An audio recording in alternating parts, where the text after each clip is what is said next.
Promise करा दीदी, promise. हो हो, आज आपण काही क्विज वगैरे घेऊया. बरं, हा ओके दीदी. आजचा क्वेश्चन होता तो कोणाचा होता? लावण्याचा ना? हो. हो. मी ना याचं उत्तर एकदा ना ग्रुपवरती टाकते, कारण की तिथं कॅमेरावरती दाखवणं तरी शक्य नाहीये.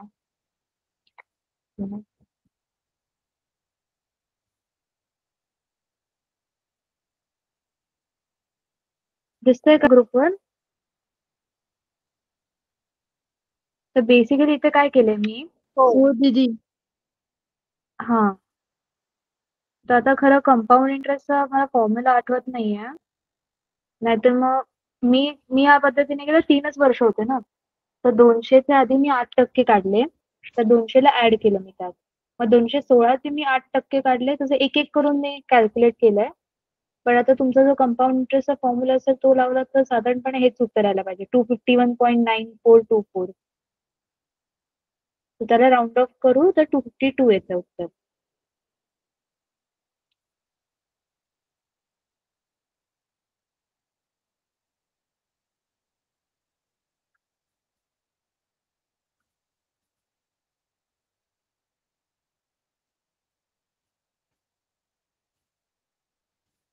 बरं मग कसा होता आजचा दिवस सगळ्यांचा? काय केलं वीकेंडला सगळ्यांनी? दीदी, एकदम छान होता दीदी. 26 जानेवारीची तयारी केली. कशी तयारी? 26 जानेवारीची तयारी. हां, 26 जानेवारी येतोय ना, बरोबर. आणि छान. दीदी उद्या ना म्हणजे ज्यांना लॅपटॉप मिळणार आहे ना त्यांना उद्या म्हणजे सगळ्यांनाच जायचंय जळगाव, तर आम्ही त्याची सुद्धा तयारी केली. अच्छा, उद्या मिळतोय सगळ्यांना? छान. हो मॅम. उद्या जायचंय. अरे वाह! छान. आणि अभ्यास कसा चाललाय? छान चाललंय दीदी. चालेल. एकदम. ठीक आहे. बरं मग आपण आहे ना आज नवीन काहीतरी शिकणार आहोत. स्क्रीन शेअर कर. हां, जागृती तुझा डाऊट. टीचर दिसतंय का तुम्हाला? म्हणजे हे हो. बघा, मी इथे दिवा लावलाय आणि इथे दिव्यामध्ये भरपूर सारं अंतर आहे. मग तरी सुद्धा इथे बघा असे हे किरण पडतायत. हे किरण दिसतायत का तुम्हाला? हो, हो, हो. टीचर मग हे किरण कशामुळे पडतायत? म्हणजे दिवा तर इतका लांब आहे, आपण याच्यामध्ये सूर्याचं परिवरण असं म्हणू शकतो. पण मग टीचर तसं जर म्हटलं तर सूर्याचे परिवहन मध्ये सूर्यासारखं राहतंय. पण मग याचं वैशिष्ट्य काय झालं?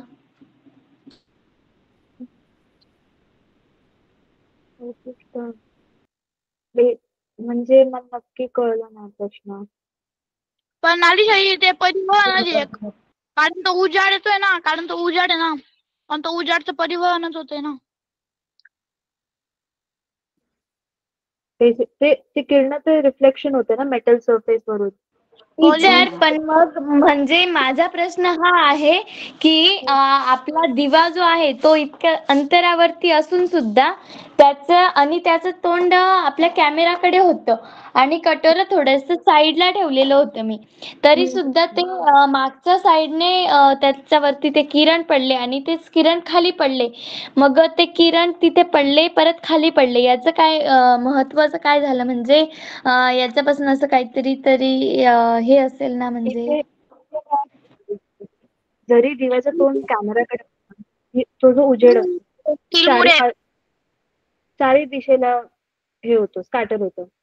तर त्यामुळे तो जो उजेड होता तो मागच्या बाजूला जाऊन मेटल सरफेस जातात. तर ती जी ताटली होती किंवा ती वाटी, त्याच्यावरती ती लाईट रिफ्लेक्ट होते पूर्णपणे. एक मिनिट हां.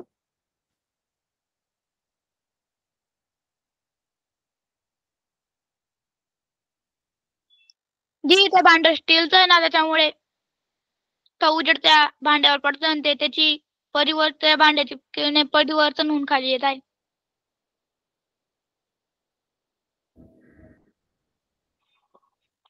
हां. तर मी काय म्हणते की तो जो उजेड असतो तो त्या मेटॅलिक सरफेस आहे त्याच्यावर रिफ्लेक्ट होतो. तो त्या बेसिक आपलं जो तुम्ही लाईटचं जे शिकला असाल तेच आहे. त्यात असं काही वेगळं तर नाहीये विशेष काही. दीदी ते दिव्याचा प्रकाश त्या भांड्यावर पडतोय ना, म्हणून त्या भांड्यावरून ते प्रकाश पडतोय ना, आणि तो भांड्यावर प्रकाश ते मध्ये हो तो परिवर्तन होत आहे. पसरतो. हो हो तेच होतंय तिथं, अजून काही वेगळं घडत नाही. आणि दीदी दिवा चारी बाजूला पडतो. तो तुम्ही हम्म? कुठे पण ठेवा. दिव्याचा उजाड हो. चारी बाजूला दिवस पडतो. हो लाईट चारी बाजूला होते. चारी दिशेला फिरते. मॅम आज आपण काय शिकणार आहे? आज आपण शिकणार आहोत लिसनिंग अँड अंडरस्टँडिंग. जर ह्याच्यावरून थोडा अंदाज आहे. बेसिकली इतरांना ऐकणे आणि समजून घेणे. तर मग मी स्क्रीन शेअर करते. टीचर आपला मागच्या वेळेचा राहिलेला गेम घ्या ना. कोणता गेम? ते चित्र बघून त्याची गोष्ट तयार करायची सर्वांना विचारून. हा चित्र काढायचे कसे, मला तो प्रश्न पडलाय. मॅम दाखवताना येणार का? काय? कम्प्युटरवर दीदी दाखवताना येणार? Sorry lab. दीदी दीदी लॅब ब्राउन्स वर एक ब्राउन्स वर नाही. त्याचा स्क्रीनशॉट याच्यावर आणा. आधी आपण आपला वर्ग करूया. कारण की ते मला तो घ्यावा लागेल ना. पण स्क्रीन शेअर करते मी. ओके दीदी. ठीक आहे, दिसते स्क्रीन? हो दीदी.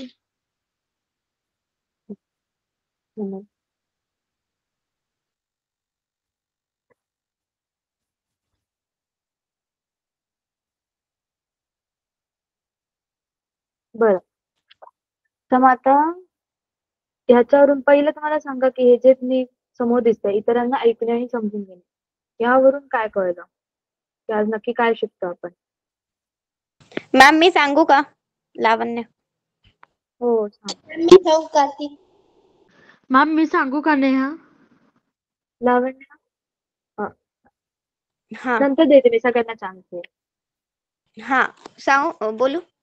हो हो आपण जर इतरांना ऐकणे म्हणजे लिसनिंग स्किल हे खूप महत्वाचं आहे. आपण जर आता कोणासोबत बोलत असलो आणि तो आपल्याला काहीतरी सांगण्याचा प्रयत्न करत असला, म्हणजे काहीतरी गोष्ट किंवा काहीतरी सांगत असला, मुद्दा घेतला तर पण आपण जर म्हणजे आता तो जर काहीतरी सांगतोय पण आपण त्याच्या बोलण्याकडे लक्ष नाही दिलं आणि तो जो विषय आहे तो खूप मेन असला पण आपण जर त्या गोष्टीकडे लक्षच नाही दिलं तर आपल्याला काही कळणारच नाही आणि आपण त्याला म्हणजे तो जर बोलत असला तर आपल्याला काही कळणारच नाही. आपण जर म्हणजे नीट आपलं जर ऐकण्याची जी प्रोसेस असते ती जर आपण नीट केली नाही तर आपल्याला काही कळणार नाही. आणि जेव्हा सर शिकवतात तेव्हा तर म्हणतात की एकदम लक्षपूर्वक ऐकावं आणि म्हणजे नीट निरीक्षण करा. तर सर शिकवताना पण जेव्हा आपली ऐकण्याची प्रोसेस असते ती पण खूप चांगली असावी, नाही तर सर शिकवता आणि म्हणजे आपण त्याच्याकडं नीट लक्षच नसलं देत तर आपल्याला काही समजत पण नाही. आपण नीट ऐकण्याची क्षमता म्हणजे नीट ऐकत नसलं तर आपल्याला काही समजत नाही त्याच्यामधलं. हो मॅम. अगदी अगदी बरोबर. तर आपण आता जे काय ऐकलं ते एकदम बरोबर होतं. तर आपण मागच्या वर्गात शिकलेलो की कसं आपण कॉन्फिडेंटली बोलायला पाहिजे. आपल्याला जे मनात आहे ते सगळं बोलता यायला पाहिजे. बट जेव्हा आपण एखादा कॉन्व्हर्सेशन असतो बोलणं, तर आपल्याला गोष्टी ऐकता पण यायला पाहिजे. समोरची व्यक्ती काय बोलते आपल्याला त्या व्यक्तीला समजून घेणं, छोट्या छोट्या गोष्टी लक्षात ठेवणं, ते ह्या सगळ्या गोष्टी पण खूप महत्त्वाच्या असतात. तर मग ठीक आहे. तर मग आपण एक ऍक्टिव्हिटी करूया. स्टोरी. कोणी एक स्टोरी सांगेल का मला?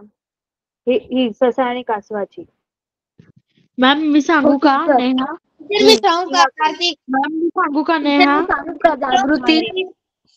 मॅम मी नेहा. सांगू का नेहा? टीचर आम्ही हँड रेस करतो, तुम्हीच नाव घ्या. आता आता नेहा बोल, नंतर हो मग मॅम. बाकीचं मी सांगते. मॅम एक कासव आणि एक ससा असतो मॅम. हम्म. म्हणजे ते दोन्ही मित्र असतात. मग एके दिवशी ससा कासवाला म्हणतो, की आपण शर्यत लावूया. तू खूप हळू-हळू चालतो, मी तुझ्यापेक्षा खूप धावू शकतो. मग मॅम त्यांनी शर्यत लावली. मग कासव आहे ना खूप हळू चालायचं. मग ससा ससा शर्यत जिंकण्यासाठी धावत गेला. मग आहे ना मॅम त्याला एक म्हणजे गाजराचं जे शेत असतं ना ते दिसलं. मग त्याने ना तो त्याच्या मनात असा विचार आला, की अ, कासव खूप हळू चालतं, ते माझ्यापेक्षा खूप मागे आहे, ते शर्यत जिंकू शकत नाही. मग मॅम त्याने गाजर खाल्लं, मग तो थोडा पुढे गेला. मग त्याला म्हणजे एक झाड दिसलं. मग त्याला झाड दिसलं तर मग तो तिथं झोपला. मग कासव तोपर्यंत त्याच्या पुढे गेलेला होता. मग त्याला एकदाची झोप लागली. मग जेव्हा त्याचे डोळे उघडले, तर कासव शर्यत जिंकून गेला होता आणि ससा तिथंच झोपून राहिला होता मॅम. हम्म. टीचर याच्या पुढे पण स्टोरी आहे, मी सांगू का? जागृती. ठीक आहे, सांग ह्याच्या पुढे काय होती स्टोरी. टीचर याच्या पुढची स्टोरी म्हणजे मग त्यावेळेला कासव जिंकतं आणि मग नंतर ससा म्हणतो की अरे चल मला झोप लागली होती, मग आपण एक काम करू, पुन्हा शर्यत लावू. मग त्यावेळेला जंगलातील सर्व प्राणी जे असतात त्यांना बोलवतात ते, आणि मग त्यावेळेला कासव म्हणतं मागच्या वेळेला तू सांगितलेल्या दिशेने आपण शर्यत लावली होती, यावेळेस आपण मी सांगितलेल्या प्रमाणे शर्यत लावू असं समजून मग ज्या साईडला नदी असते ना त्या साईडला कासवाने हात दाखवला आणि सांगितलं की इथून आपल्याला नदी पार करायची. मग त्यावेळेला सस्याच्या डोक्यात हे नव्हतं की नदी तर मला पार करता येत नाही म्हणून. मग त्यावेळेला सस्याने होकार देऊन दिला. होकार दिला मग नंतरला ज्या वेळेला रेस स्टार्ट झाली त्यावेळेला मग सगळे आजूबाजूला जे प्राणी होते म्हणजेच माकड, ससा म्हणजे सर्व प्रकारचे प्राणी होते ते जोरजोराने टाळ्या वाजत होते, कारण की जो ससा होता ना आपला तो खूप जोरजोराने पळत होता आणि तो नदीपाशी पोहोचून पण गेला होता. पण मग नंतर जे कासव होतं ते हळूहळू चालत चालत आलं कासवापाशी आणि मग सशापाशी, आणि मग नंतर कासव म्हणाल काय रे ससोबा काय झालं, आता जा ना माझ्या पुढे. मग तेव्हा ससा म्हणाला प्लीज माझी तू मदत कर ना, मी तुझी मदत करेल असं समजून मग कासव म्हणाला नाही, रेसमध्ये तर कसलीच मदत नसते. मग त्यावेळेला कासवाला तर आरामाने जाता येतं की पाण्यामध्ये त्याचा स्पीड एकदम फास्ट असतो, तर त्यामुळे मग तो जोरात पाण्यातून पोहत पोहत चालला गेला आणि मग नंतर डबल सुद्धा तोच जिंकला होता कासव. आणि मग नंतर एवढंच होतं. पुढे पण स्टोरी आहे. पुढची स्टोरी मध्ये फक्त एवढं चेंजेस आहे की फक्त जो ससा असतो ना तेव्हा ते दोघ जण एकमेकांची मदत करतात टीचर. मॅम मी स्टोरीचा थेंब सांगू का, जी नेहानी सांगितली ती फर्स्ट वाली. काय सांगू त्याचं. त्याचं म्हणजे त्याच्यातून आपल्याला काय शिकायला भेटतं थेंब सांगू. हे ना मला कोणतरी आता जोपर्यंत बोललं नाहीये ते कोण सांगणार. कोमल दीदी सांगशील. नाही दीदी, मी म्हणजे आता आता मी ट्रेन मधून जस्ट आली आमच्या घरी, तरी काय शिकवायचं तू मला एक वेळेस रिपीट करून दे ना. आता सध्या आपण जस्ट एक हे शिकतोय की दुसऱ्यांचं ऐकणं वगैरे. आता तर सध्या आपण स्टोरीज ऐकतोय, पण ससा कासवाची स्टोरी ऐकतोय. बरं कार्तिक, मला सांगशील काय या तुला स्टोरी आता तू ऐकलं असेल त्यातून काहीतरी समजून घेतलं असेल, तर काय समजलं तुला या स्टोरी मधून. दीदी मी बोल कार्तिक. आळस कधीही करू नये. आळस कधी करू नये. अजून टीचर अजून एक याचं दीदी मी वैशिष्ट्य आहे, सांगू मी का? सांगू का जागृती? याच्यावरून काय शिकायला मिळालं मी सांगू का दीदी? दीदी मी सांगू नये. हम्म. दीदी मी सांगू नये. दीदी मी सांगू का नेहा? हा, दोघांनी एक एक करून सांगा. ओके. बोल नेहा, दीदी नेहा मी आधी. सांगू का पहिले? हो हो हो. दीदी म्हणजे मला या स्टोरी मधून हे शिकायला मिळालं की आपण आहे ना आपल्या समोरच्या व्यक्तीला कधीही कमी समजायला नको. म्हणजे कोणत्या व्यक्तीची वेळ कधी बदलेल हे आपल्याला समजत नाही, म्हणून आपण समोरच्याला म्हणजे कमी समजलं नाही पाहिजे. मॅम मी हा. सांगू का लावण्या दुसरं? हा, बोल. टीचर मी सांगू, जागृती प्लीज. नाही, आधी आधी नयन त्याला बोललेलं नाही.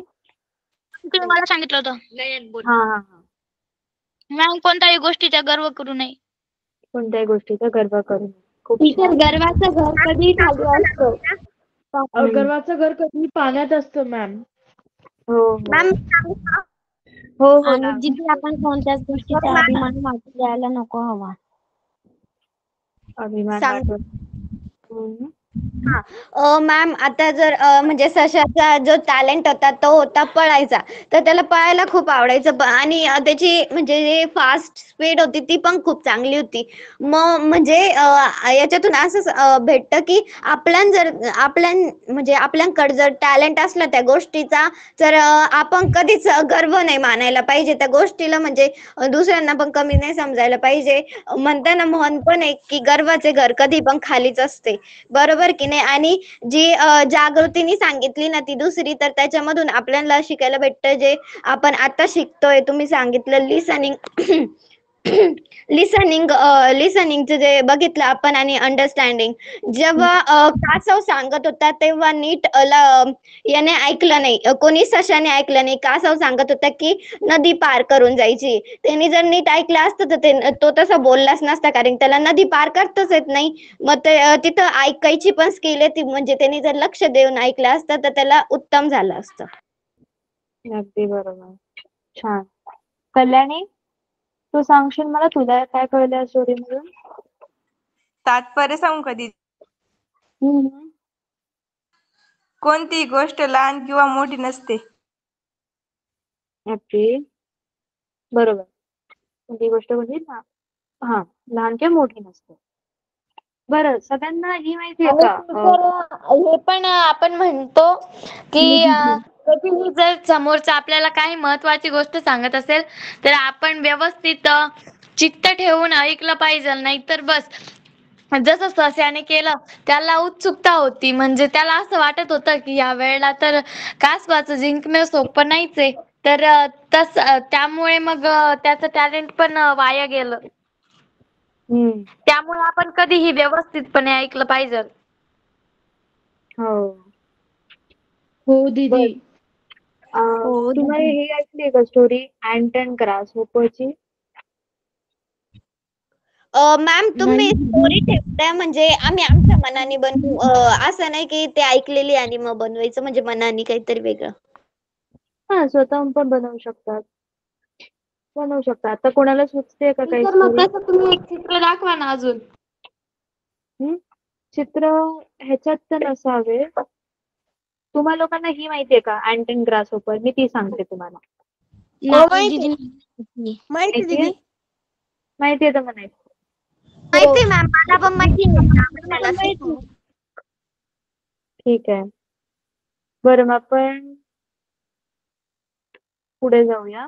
आपण स्टोरीज बनवूया. आपण नंतर ना वर्गाच्या शेवटी मी हवं तर काही चित्र दाखवेल आणि त्याच्यावर आपण स्टोरीज बनवूया. हा खेळ खेळूया, चालेल? मॅम मी एकदा सांगू? चालेल. कोणती स्टोरी? Ant and grasshopper. ठीक आहे, सांग. मॅम आता म्हणजे इतकं डिटेल मध्ये नाही माहिती, पण तरी पण एकदा सांगते. हा, वरून आपण म्हणजे ती स्टोरी काय आहे स्टार्टिंगला की आता पावसाळा महिना राहतो, म्हणजे पावसाळा महिना यायचा राहतो आणि उन्हाळा चालू राहतो. तर जी आपली मुंगी असते, तर मुंगी आता मुंगी काय करते, तिला अन्न पाहिजे राहतं. त्याच्यामुळे तिचं जे अन्न असतं ती गोळा करीत असते. एक म्हणजे आता पावसाळ्यात कसं पाऊस आला तर पुन्हा अन्न नाही राहायचं आणि गोळा पण नाही करता यायचं. त्याच्यामुळे ती आधीच म्हणजे आधीच ती उन्हाळ्यातच अन्न गोळा करून घेते सगळं आणि ती जो आपला नाकतोडा असते त्याला पण सांगते की तू पावसाळ्यात म्हणजे तू आता माझ्यासारखं काम कर, मग तुला नंतर खायला म्हणजे बसून खाता येईल. पुन्हा नंतर काय तुला जेव्हा म्हणजे खायला पण नाही राहणार, त्याच्यामुळे तू माझ्यासोबत चल काम म्हणजे तुला जे पाहिजे ते घे. पण जो नाकतोडा आहे तो ऐकतच नाही. तो झोपतो खातो इकडं तिकडं, फक्त झोपायचंच काम चालू राहतं त्याचं. पण जी मुंगी राहते ती खूप मेहनत करते आणि ती सगळं जे तिचं अन्न राहतं ते साठवून ठेवते. आणि मग पावसाळा यायचाच राहतो, म्हणजे थोडेसे दिवस बाकी राहते. मग नाकतोडा म्हणतो करू उद्या. मग पुन्हा उद्या म्हणजे दुसरा दिवस झाला का नंतर करू. मग पुन्हा दुसरा दिवस झाला का नंतर करू. असं करत करत तो म्हणतो की नंतर करू. पण पावसाळा येऊन जातो आणि मग पावसाळा आल्यावर मुंगीने तर अन्न साठवून ठेवलेलं राहतं, त्याच्यामुळे मुंगीला काही टेन्शनच नाही राहत. मुंगी मस्त बसून खाते आणि नाकतोड्याला मग टेन्शन येतं की आता काय करायचं. त्याच्यामुळे नाकतोडा चुपचाप बसून राहतो आणि काहीच नाही करीत. मग पावसाळा येतो, सगळं त्याला अन्न नाही राहत. मग तो उगाच म्हणजे त्याला खूप पश्चाताप होतो. आपण जर आपलं टाइम काय म्हणजे आपण जर आपलं काम टाइमावर केलं असतं तर बरं असतं. तर याच्यामधून असा बोध भेटतो की आपलं म्हणजे वेळ ही खूप इम्पॉर्टंट राहते. म्हणता ना की वेळ म्हणजे पैशासारखीच वेळ असते, म्हणजे जास्त इम्पॉर्टंट असते आपल्यासाठी वेळ. एकदा जर वेळ गेली तर सगळंच गेलं. त्याच्यामुळे केव्हा पण आपलं काम वेळेवरच करायला पाहिजे, नंतर नाही, इन द टाइम. आणि मॅम आणि आपल्याला टीचर वेळेची किंमत सुद्धा आणि पाहिजे टीचर मॅम. आणि टीचर आपण म्हणतो ना की 1 सेकंदामध्ये काय होतं, तर 1 सेकंदामध्ये भरपूर काही होऊ शकतं. म्हणजेच टीचर मी स्वतः 1 सेकंदाचा मला इतका अनुभव आलेला आहे ना. म्हणजेच आता ना आमच्या शाळेमध्ये स्पर्धा झाल्या होत्या. तर मी आणि माझी एक मैत्रीण आहे, ती पण माझ्यासारखीच फास्ट आहे. पण म्हणजे मी तिच्यासारखी एवढी फास्ट पहिल्यांदा पळाले आणि दरवेळेला तीच फर्स्ट नंबर येते. तर टीचर आज मला त्यावेळेला मला एवढंच कळालं होतं की 1 सेकंद आपल्यासाठी. मग तिचा वेग वाढला. मग मी म्हंटल मी पण थोडासा वेग वाढवते आणि तिच्यासारखं मी पण कोशिश तर करूयात. एक टाइम झालं, दुसरे टाइम झालं, तिसरे टाइम तर आपल्याला नक्कीच यश मिळेल. तर त्यामुळे मग मी तिच्या सोबत रनिंग केली. तर टीचर तिची आणि माझी रनिंग अगदी सेम आली. पण टीचर काय झालं माहिती का, तिथे जी वाळू होती ना त्याच्यावरती माझा पाय पडला. मला एक दगड टुचला आणि माझा म्हणजे नॉर्मल स्पीड कमी झाला. तर टीचर तिथे फक्त 1 सेकंदाचा फरक पडला. 1 सेकंदामध्ये ती नॉर्मल पुढे गेली, नाही तर तिच्या पुढे मी होती. मला जर तो दगड नसता टुचला ना तर मी म्हणजे जिंकणार होती. म्हणजे सांगण्याचं तात्पर्य एवढंच झालं टीचर की आपण कोणतीही गोष्ट व्यवस्थित बघितल्याशिवाय केली नाही पाहिजे. आणि 1 सेकंद काही कामाचा नाही असं आपण म्हटलंच नाही पाहिजे. 1 सेकंड आपल्यासाठी किती इम्पॉर्टंट आहे हे आपल्याला त्या वेळेला कळतं, ज्या वेळेला आपल्यासोबत असा काहीतरी अनुभव होतो त्यावेळेला. हो. हो मॅम. एक सेकंदाने, एक मिनिटाने खूप फरक पडतो. तर वेळेची किंमत असायला पाहिजे. हम्म. हो दीदी. हो टीचर. छान. बरं मग कविता आणि चर्चा. ठीक आहे, मग भावना व्यक्त करणे, कविता असतात किंवा आपण चर्चा असते तेव्हा त्यात ऐकून ते समजून घेऊ शकतो की समोरची व्यक्ती आपल्याला, आपण लोक वेगवेगळ्या पद्धतीने आपल्या मनातल्या भावना सांगतात. कोणी कथेच्या थ्रू सांगतात, कोणी कवितेने सांगतात, कोणी चर्चेच्या थ्रू सांगतं. सो आपण या गोष्टी ऐकल्या तर आपण समजू टीचर शकतो. माझ्याजवळ अजून एक गोष्ट आहे, सांगू का? गोष्ट आहे, कोणती गोष्ट आहे? टीचर म्हणजे त्याचं तात्पर्य सांगू का आधीच्या आधी? हा, तात्पर्य सांग. टीचर म्हणजेच लालूसी बुरी पलाय आणि अंथरूण पाहून पाय पसरले पाहिजे. अच्छा. आणि कथा काय आहे? टीचर सांगू का? सांग ना. टीचर म्हणजे एका गावामध्ये ना 3 व्यापारी असतात कापसाचे, ते 3 जण एक सोबत म्हणजे 3 जणांचे 2 गट असतात आणि म्हणजे 3 जण एकत्र मिळून काम करतात. त्याला काय म्हणतात? जमाव म्हणतात त्याला. नाही टीचर, त्याला काहीतरी पार्टनरशिप. ते 3 जण ना पार्टनरशिप मध्ये कापसाचा व्यवसाय करतात आणि जे दुसरे 3 जण असतात ते पण पार्टनरशिप मध्ये कापसाचाच व्यवसाय करतात. तर मग टीचर असं होतं काही वेळा, काय झालं, जे 3 जण होते ना, आधी मी जे 3 गट सांगितले, तर ते 3 जण पार्टनरशिप मध्ये होते. तर त्यांनी काय केलं, त्यांचा जो कापसाचा भाव होता ना तो त्यांनी वाढवला. त्यांना माहिती होतं की पुढे चालून कापसाचे भाव ही वाढणारच आहेत आणि हे जे दुसरे व्यापारी होते, ते 3 जण ते पण पार्टनरशिप मध्येच होते. पण मग काय झालं, त्यांनी तोच भाव ठेवला. त्यांना असं वाटलं की अरे नाही, आपण जर लालच मध्ये पडलो तर आपल्याला तर काहीतरी नक्कीच दुर्दैवाने काहीतरी वाईटच होतं आपल्यासोबत. हे त्यांना आधीच भरपूर टाइम त्यांना अनुभव आलेला असतो. मग टीचर काय होतं, यांनी भाव वाढवलेला असतो. मग यांच्या जवळ ना काय होतं, खूप सारा कापूस साठवून जातो आणि यांच्या जवळ कापूस साठवलेला राहतो आणि मग अचानकच काय होतं, कापसाचे भाव इतके डल होऊन जातात की त्यांचा जो कापूस भरलेला होता ना तो त्यांना अगदी कमी भावात विकावा लागतो आणि ज्यांनी हा कापूस भरलेला होता ना, बाकीचे त्यांनी लालूच मध्ये नव्हते पडलेले ते, तर त्यामुळे त्यांनी जो भाव होता त्याच भावामध्ये कापूस खरेदी केलेला होता. तर मग टीचर त्याच्यानंतर ना त्यांना म्हणजे फायदा झाला होता आणि त्यांना नफा भेटला. मग टीचर आणि यांनी जे हे घेतलेलं होतं ना, जास्तीचे पैसे सांगितलेले होते आणि कापूस खरेदी केलेला होता, त्यांना मग तोटा झाला. कारण टीचर सांगण्याचं तात्पर्य एवढंच की आपण ना आपल्या अंतरून पाहून पाय पसरायला पाहिजे. म्हणजे आपण काय करतो, आपल्याला असं वाटतं की नाही रे, मला माहितीये पुढे कापसाचे भाव वाढणारच आहेत, असं होणारच आहे, असं आपण स्वतःवरती विश्वास ठेवतो. पण काही वेळेला आपला विश्वासच आपल्याला घातकी ठरतो आणि टीचर कधीच आपलं पुढचं भविष्य आपण जाणण्याची कोशिश करायची नाही. आणि म्हणूनच सांगण्याचं तात्पर्य हे की लालूची बुरी पल आहे आणि आपल्या अंतरून पाहून आपण पाय पसरले पाहिजे. हो, खूप छान हो स्टोरी आणि दीदी. अगदी बरोबर आहे. जे लालच बोली बरं म्हणजे पुढे जाऊन काही हो कापसाचे भाव वाढले असे नाही. आता आपण प्रेझेंट मध्ये बघायला पाहिजे काय चालू आहे. तर खूप छान होती स्टोरी. तर मॅम मग पण काही काही जागेवर ना भविष्याचा पण विचार करावा लागतो. म्हणजे भविष्याचा पण आपल्याला पुढं विचार कर. हो ते टीचर म्हणजे वेगवेगळे मी तसं नाही म्हणत आहे की आपण भविष्याचा विचार नाही केला पाहिजे, पण माझं सांगण्याचं तात्पर्य हेच आहे की आपण ज्या वेळेला आपण असं म्हणतो ना, आपण अंधश्रद्धावरती विश्वास ठेवतो. आपण म्हणतो की अरे नाही, आपण या बाबाजवळ गेल्यावरती हा बाबा आपल्याला आपलं भविष्य सांगेल.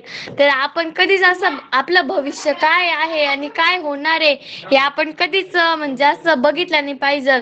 आणि आपल्यावरती फक्त म्हणजे आपण विश्वास कधी ठेवला पाहिजे की अरे नाही, आपल्यासोबत असं होऊ शकतं. म्हणजे जसं त्या माणसांनी केलं होतं की नाही, आपण जर लालूच मध्ये पडलो तर आपल्यासोबत काहीतरी दुर्दैवाने वाईट घडतंच, हे त्यांना अनुभव आलेले होते. त्यामुळे ज्या माणसाला अनुभव असतात ना, तो माणूस कधी सतर्क असतो. त्यामुळे अनुभव पण गरजेचे आहेत. आणि आपलं भविष्य म्हणजे आपण जाणण्याचा प्रयत्नच नाही केला पाहिजे. भविष्याचा विचार केला पाहिजे, पण भविष्य जाणून घेण्याचा नव्हता विचार करायला पाहिजे. मॅम म्हणजे तिचा म्हणायचा अर्थ असा होता की आता हे बाबा लोक म्हणतात ना की बाबांवर खूप हे राहतं, खूप त्यांच्याकडे ज्ञान राहतं. पण म्हणजे आता माणसं जास्त अंधश्रद्धाकडे लक्ष देतात. त्याच्यामुळं तिचं सांगण्यास तात्पर्य आहे की अंधश्रद्धाकडे कधीच लक्ष नाही देऊ. आणि हेच तिचं सांगायचं. हो, ते बरोबर. भविष्याचा विचार करावा, पण आपलं जे भविष्य आहे हे आपल्या वर्तमानावरूनच घडतं. तर त्याचा विचार करावा, पण आपलं लक्ष हे वर्तमानाकडे असावं. त्याला सुधारायला हवं, कारण की आपलं वर्तमान होतं आहे जे आता, ते कधीतरी आपल्यासाठी भविष्य होतं आपलं. बरोबर ना? हो दीदी, त्यामुळे बरोबर आहे हो तुमचं. टीचर. आत्तावरती आपण टीचर हम्म टीचर बरोबर होती का माझी जी गोष्ट होती ती? हो, एकदम बरोबर होते. बरं, मग आता हे जे स्क्रीनवरती इतर आपण म्हणजे फोन मला अजून बघतोय एवढ्या जास्त गोष्टी सांगण्यामध्ये इंटरेस्ट नाहीये. पण मग हे मी माझ्या स्वतःच्या डोळ्यांनी बघितलंय म्हणून सांगितलं. खऱ्या आयुष्यावरती आहे? छान एकदम. हो टीचर. छान, छान. टीचर आमच्या म्हणजे माझ्या मावशीच्या गावात असं झालेलं आहे ना, त्यामुळे मी आधी माझ्या मावशीकडे राहायची. मॅम अच्छा. खरं तर आता ना गावांमध्ये जास्त घडतं की हं. कापसाचे भाव वाढले, कापसाचे भाव कमी झाले आणि म्हणजे इकडे शेती जास्त आहे ना त्याच्यामुळं हे म्हणजे दुसरं आता जर कोणीतरी कापूस विकला आणि मग त्याला विचारत की माझा इतका मोठा म्हणजे इतके पैसे आले आणि इतकं इतकंच होतं आपण जास्त भावाने विकला तर आपण म्हणतो थांबा अजूक थांबा 2-3 दिवस किंवा एक हप्ता थांबा अजूक भाव वाढन पण नंतर बघितलं तर अजूक रिटर्न येऊन जाता. हं. बरोबर. बरं, मग हो आता मॅम, आणि ना इकडे कापसाची शेती जास्त केली जाते मॅम. अच्छा, तिथे हो तुमच्याकडे टीचर कापसाची आमच्याकडे पण. अरे वाह! छान, छान. तर मग अ, आता आपण पुढे बघूया. स समावेशकपणा. ओके. मला वाटतं बरोबर बोलले मी. तर आता ह्याचा अर्थ काय बेसिकली? आता ना बऱ्याचदा आपल्या ना समाजात असं काय होतं माहितीये, की बराच भेदभाव केला जातो लोकांमध्ये. कधी रंगावरून, कधी जातीवरून, कधी आपल्या रिलिजनवरून वगैरे. तर आपण बऱ्याचदा होतो, की असं म्हणतात, की आपल्यावरून कोणाला कमी लेखता मग त्या त्या व्यक्तीला ऐकलं जात नाही. कोणी ती व्यक्ती काय बोलायचा प्रयत्न करते, आपण त्यांचं ऐकत नाही किंवा समजून घ्यायचा प्रयत्न करत नाही. तर ह्या गोष्टी नाही करायला पाहिजे आपण. सगळे एक समान असतात. सगळ्यांचे मतं हे इक्वली इम्पोर्टंट असतात. सगळ्यांचं ऐकलं गेलं पाहिजे, समजून घेतलं पाहिजे. अगदी बरोबर. राधिका, आय गेस ही वर्गात आज बोलली नाहीये. आहे का तू राधिका? मॅम आज राधिका जॉईन नाही झाली. हो नाही झाली का? दीदी. बरं नाही. मग अजून कोण आहे मग? मग कोण? बरं कार्तिक. मला या विषयावरती थोडं सांगशील का? आपण कधीच असं म्हणलं नाही पाहिजे की मी या जातीचा आहे, माझी भाषा ही आहे. आपण सगळे मिळून राहिलं पाहिजे. अजून मी हो, छोटा आहे, तू बडा आहे असं कधीच केलं नाही पाहिजे. अगदी बरोबर. मॅम मी सांगू का लावण्य? हं, हं. मॅम मी बोल. सांगू का लावण्य? हो, मोठे हो. असो किंवा छोटे आपण त्यांचा आदर केला पाहिजे. अगदी मॅम बरोबर. हं, हं. हॅलो दीदी, बोल. माझं टीचर नाव आणि आपण यशस्वी म्हणतो ना आहे. आज की लेट जॉईन झाले. एक मिनिट. हां, परत बोलशील? दीदी, माझं नाव यशस्वी आहे. मी आज लेट जॉईन झाले कारण माझे पप्पा शेतात गेलेले होते ना. अच्छा, अच्छा. ठीक आहे. हरकत नाही. मॅम मी सांगू का लावण्य? हो, हो. सांग. मॅम आपण जर याचं जर बघितलं ना जास्त करून म्हणजे जातीभेद. आता भारत हा देश भारतामध्ये खूप जाती आहे आणि खूप धर्म आहे. तर भारत आपला एक चांगला देश आहे की जास्त करून म्हणजे भारतात असं संबोधलं नाही जात की जाती वेगळ्या, आपण सगळं वेगवेगळं राहायचं. असं काहीच नाही. सगळे एक मिळून राहतात. सगळे एक मिळून राहतात आणि म्हणजे आता जर हिंदूंचा कार्यक्रम असला तर त्याच्यात मुस्लिम पण सामील होता. सगळे एक भावाने राहतात. पण आपण जर असं अमेरिका असं दुसऱ्या कंट्रीमध्ये गेलो तर तिथं असं नाही. म्हणजे सगळे मिळून नाही राहत आणि जास्त म्हणजे समजून पण नाही घेत. आणि म्हणजे आता ते आपल्या भारत देशातलं म्हणजे इंग्लंडचा आपण विचार केला तर ते आपल्या भारत देशाला खूप कमी समजतात आणि आपल्या माणसांना पण खूप कमी समजतात. तर त्यांचं म्हणजे त्यांनी जर आपल्याला बघितलं तर आपल्याला म्हणजे आपला कलर बघून त्यांना चांगलं नाही वाटत किंवा आपल्या कलरला नाव ठेवतात. आणि महात्मा गांधीचं म्हणजे जेव्हा महात्मा गांधी वकिलीची डिग्री घ्यायला गेले होते ना दक्षिण आफ्रिकामध्ये तर तेव्हा ना जे इंग्लंडचे ब्रिटिश लोक होते ना, तर ते ना जे आफ्रिकावाले ना, साऊथ आफ्रिकावाले यांना ना कृष्ण म्हणजे त्यांचा आता कृष्ण सावळा होता, देव श्रीकृष्ण सावळे. त्याच्यामुळे त्यांना ना ब्लॅक हे साऊथ आफ्रिका वाल्या लोकांना ना ब्लॅक ब्लॅक ब्लॅक म्हणून चिडवायचे. तर हे महात्मा गांधीला आवडले नाही आणि मग महात्मा गांधींनी त्यांच्यावर सत्याग्रह केला आणि त्यांना त्याच्यावर म्हणजे ते जे ब्रिटिश त्या लोकांना बोलत होते, तर त्याच्यावर त्यांना मात पण केली त्यांनी आणि ते बंद पण केलं. तसं म्हणजे महात्मा गांधींना आवडत नव्हतं आणि महात्मा गांधींना असा उपदेश होता की सगळे एक मिळून राहिले पाहिजे, हिंदू असो की कोणत्या धर्माचे, पण सगळ्यांनी एक मिळून राहिलं तरच युनिटी होती. हो, अगदी बरोबर. हो मॅम, लावण्याचं अगदी बरोबर आहे.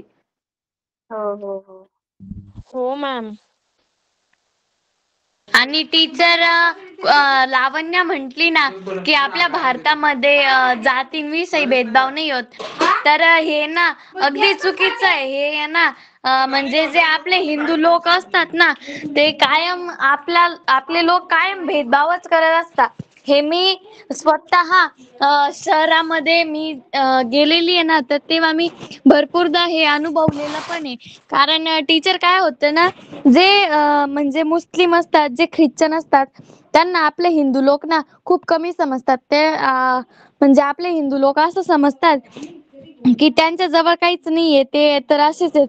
त्यांना आपले हिंदू लोक ना बांडे पण म्हणतात. मी म्हणजे आमच्या चाळीसगाव तालुक्यामध्ये ना हे नाव पण पडलेलं आहे.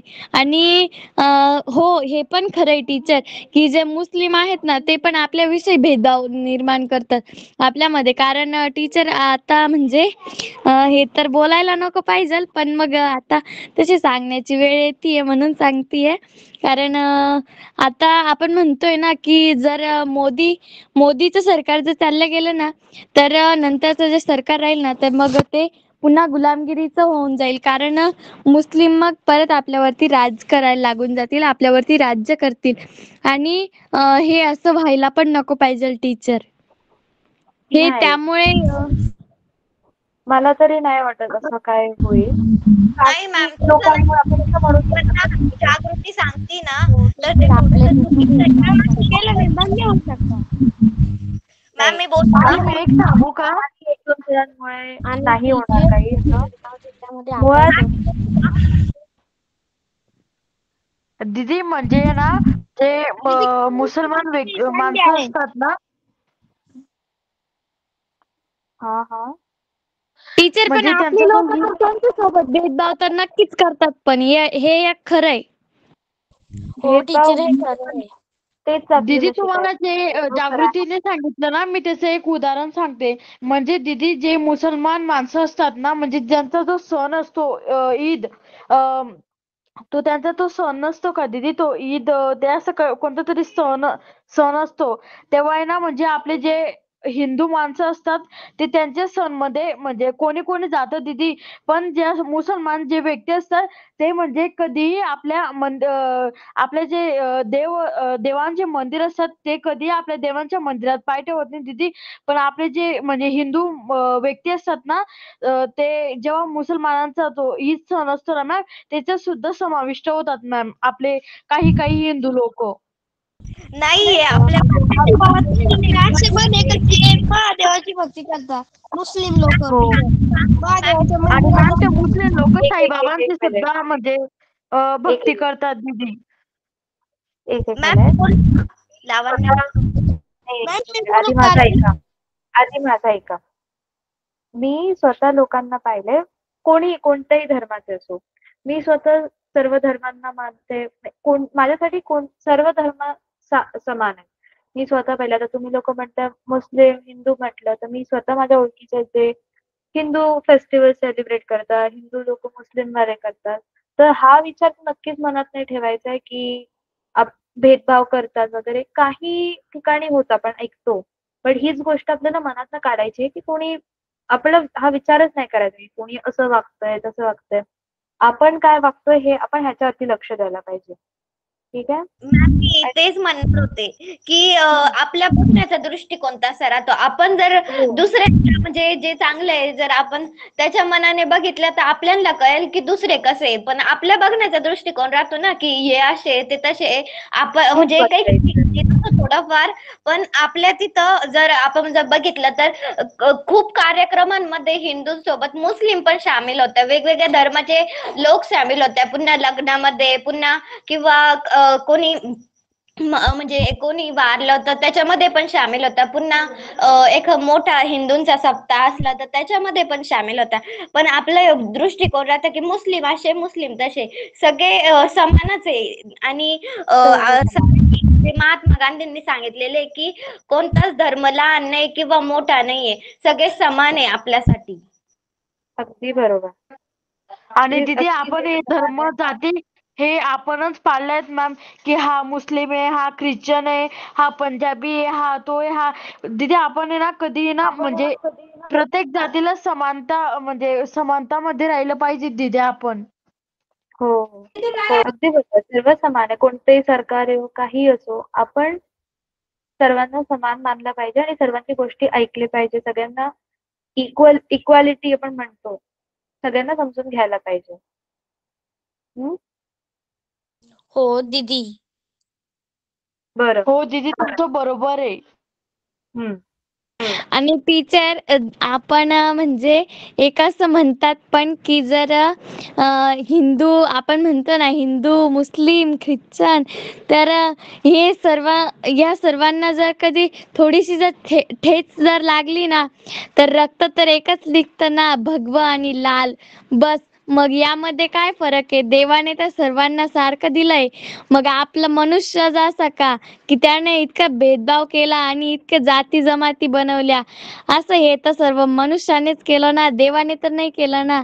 जर का हो. खून निघाला आणि असं म्हणतात ना खून तो एक ही है भगवा और लाल इसमें फर्क ही क्या है. सर्व समान आहेत. देवासमोर सर्व समान आहेत. हो टीचर. टीचर ठीक ते आहे फक्त मग. आपल्याला म्हणायला लावून दिलेलं आहे. पण देवाजवळ आपण जातो तेव्हा सर्वजण समान असतात. हं. बरोबर. बरं आता आपण पुढचा विषय आहे समस्या सोडवणे.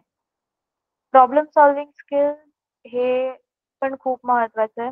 आपण आपल्या आयुष्यात आता प्रॉब्लेम सॉल्व्हिंग कितीतरी प्रकारचे असतात. आपल्या शाळेत असतात. आपण आता गणिताचे प्रॉब्लेम सोडवतो किंवा एखादा सायन्सचा असेल, इंग्लिशचा असेल वगैरे किंवा कधी-कधी आयुष्यातले प्रॉब्लेम्स असतात. तर ते सोडवणं पण एक कला असते. पहिला पॉइंट काय समस्या ओळखणे. आपल्याला आपली समस्या नक्की काय आहे, ही समजून घ्यायला पाहिजे. त्याचं प्रॉपर नक्की काय घडलंय ते. मग त्याच्यानंतर उपाय शोधणे आणि मग उपाय हे अंमलात आणणे. हे 3 असतात. ठीक आहे? तर मग ह्याच्यावरती मला आता कोणतरी मला नवीन हवंय, जे मला हे समजावू सांगेल.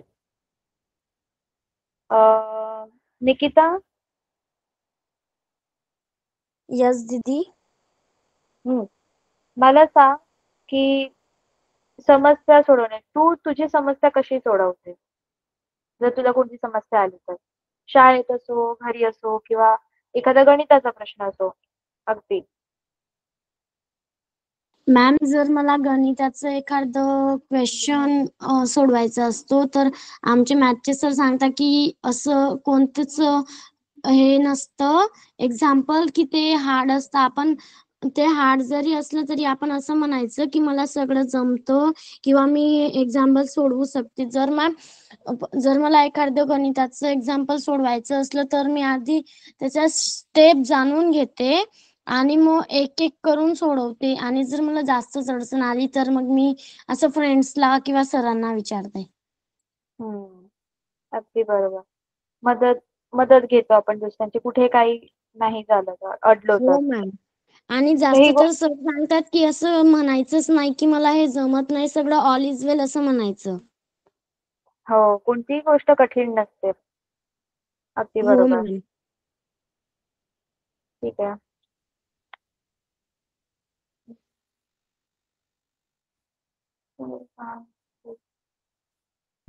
मॅम तुम्हाला नवीनच पाहिजे का पुन्हा सांगितलं चालणार नाही का? काय? म्हणजे नवीनच पाहिजे का पुन्हा सांगितलं तर चालणार नाही का? म्हणजे दुसरं कोणीतरी पाहिजे का की पुन्हा पुन्हा सांगितलं चालेल? मी हाच प्रयत्न करते की जास्तीत जास्त लोकांना मी बोलायला लावेल. कारण सगळ्यांकडनं कारण आपण लास्ट टाइमच शिकलेलो ना की कसं कॉन्फिडेंटली बोलता यायला पाहिजे आपल्या मनातल्या गोष्टी किंवा एक इन जनरल. तर मी सगळ्यांना विचारते. बरं अजून काय उरलंय यार? मी का भान ठीक आहे. हवं तर एकदा वाचून घ्या. पण मला तरी वाटत नाही अजून काही आहे यार. प्रतिक्रिया, विकास. ठीक आहे. ठीक आहे मग आय गेस आजसाठी इतकं पुरे हे वालं. ओके दीदी. तर ओके बाकी दीदी. ओव्हरऑल आपण आतापर्यंत जे काही डिस्कस केलं ह्यातून अंदाज तर आला ना काय आपण काय शिकलोय नक्की. आय होप सगळे शिकले काय ना काहीतरी आज थोडं नवीन.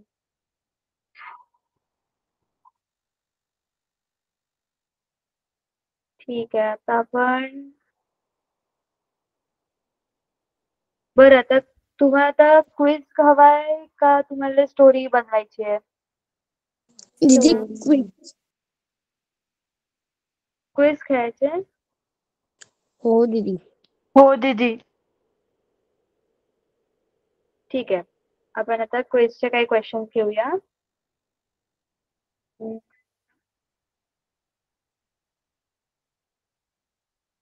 बरं. ठीक आहे. काही सोपे सोपे आधी क्वेश्चन सुरू करूया आपण. मला सांगा मी इंग्लिशमध्ये विचारू तर चालेल प्रश्न? माझ्याकडे प्रश्न Yes, इंग्लिशमध्ये आहेत सगळे. येस दीदी.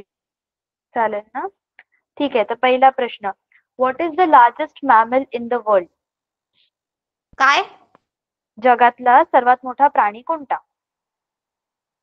Blue whale. हत्ती. Blue whale teacher.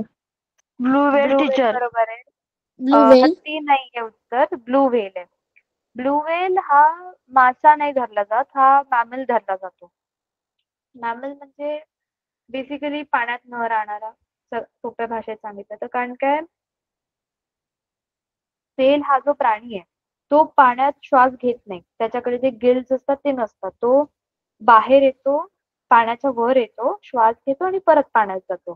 त्यामुळे व्हेलला मॅमल कन्सिडर केलं जातं आणि सर्वात मोठा ब्लू व्हेल आहे. ठीक आहे. नेक्स्ट क्वेश्चन आहे which animal is non as the ship of the dessert? Camel. Camel. Camel. Teacher अगदी याचं बरोबर. मराठी म्हणून सांगा ना थोडं. आता शिप ऑफ द डेझर्ट म्हणजे हे वाळवंट. म्हणजे आता शिपला काय म्हणतात आपण मराठीत काय म्हणतात? जहाज. उंट. वाळवंटातलं जहाज.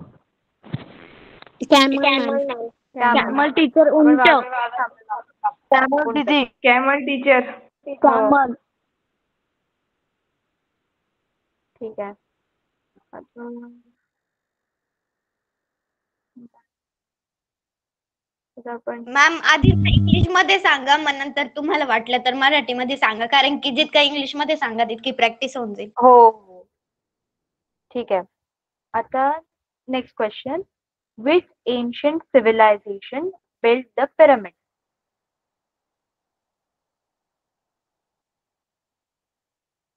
सिव्हिलायझेशनचा काय होता अर्थ विसरले मी. एक मिनिट. प्रश्न कळला. पिरामिड्स माहिती आहे ना सगळ्यांना? ते त्रिकोणी हो आहे दीदी. पिरामिड. तर ते कोणी बांधले?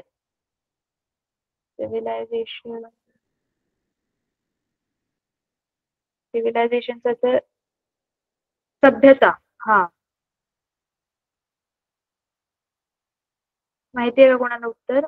बरं मला सांगा पिरामिड हे कोणत्या देशात आहे? इजिप्त. इजिप्त. Egypt teacher.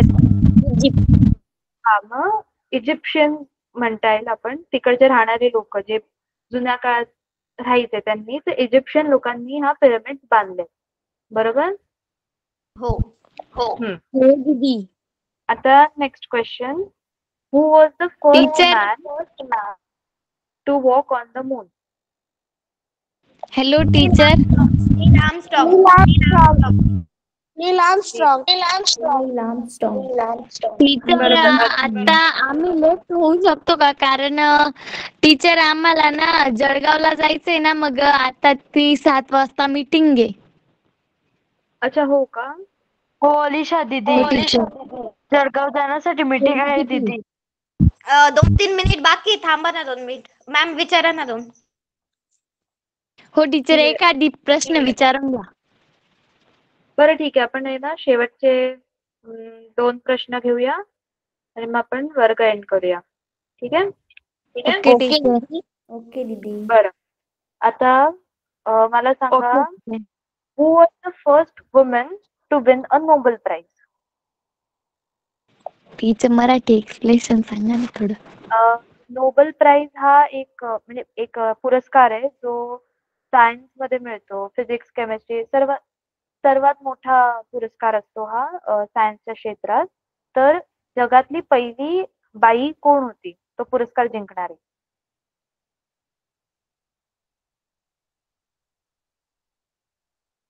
कोणाला याचं उत्तर सांगू का? हो दीदी सांग. कोणी काही उत्तर दिलं का? Mother Teresa. Mother Teresa. नाही, मदर टेरेसाला पीस मध्ये मिळालंय.